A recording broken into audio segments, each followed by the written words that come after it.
এগুলো হলো indoor plant. এই দেখছেন এই গাছটির শিকড় দিয়ে পানিতে রাখার জন্য কতগুলো শিকড় বের হয়েছে।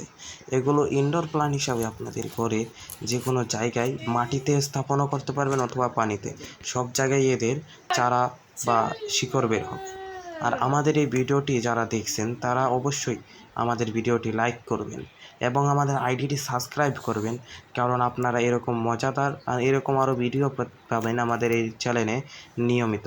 আপনারা পাবেন আপনাদের ছাদ বাগান বা ইনডোর প্লান্ট যে কোনো জিনিস জানতে চাইলে আমাদের কমেন্ট বক্সে বলে যাবেন, সবগুলো প্রশ্নেরই উত্তর পাবেন এবং সেগুলো নিয়ে একটি ভিডিও পাবেন।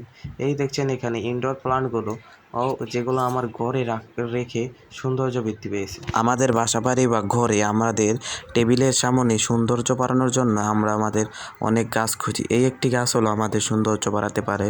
এটি হলো আরেকটি গাছ যা আমাদের টেবিলে সুন্দর করে রাখতে পারবো, এবং এটি হলো আরেকটি গাছ যেটি আমাদের ঘরের যে বিভিন্ন আনাচে কানাচে রাখলে সুন্দরভাবে থাকবে, এবং এটি হলো আরেকটি গাছ যেটি আমাদের ইনডোর প্লান্ট হিসাবে আমরা রাখতে পারি। এই দেখছেন এই গাছটির কত সুন্দর, এবং সে থেকে নতুন ডাল বা শাখা পোশাখা বের হয়েছে। তাই অনেকে বলে ইনডোরে গাছ রাখলে গাছ বড় হয় না, কিন্তু এটি হলো বাস্তব প্রমাণ। দেখছেন সুন্দর শাখা পোশাখা বের হয়েছে। এটি হলো আরেকটি গাছ যেটি কাঁটাযুক্ত, যেটি আমরা আমাদের ঘরে রাখতে পারি। এটি হলো আরেকটি গাছ যা আমরা পানিতে শিকড় সহ রাখতে পারবো, যেটা কোনো মাটি লাগবে না, জাস্ট একটি বোতল কেটে সেটা পানিতে রেখে দিলে সেটা থেকে শিকড় বের হবে, সেটা আমাদের ঘরে রাখতে পারবো। এই ইনডোর প্লান্টগুলো আমাদের ঘরে সৌন্দর্য দ্বিগুণ বৃদ্ধি করবে।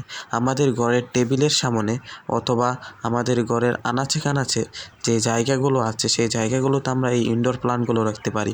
বিশেষ করে আমাদের ঘরের যে টেবিল আছে, টেবিলের সামনের সাইডে আমরা এই ইনডোর প্লান্টগুলো রাখতে পারি।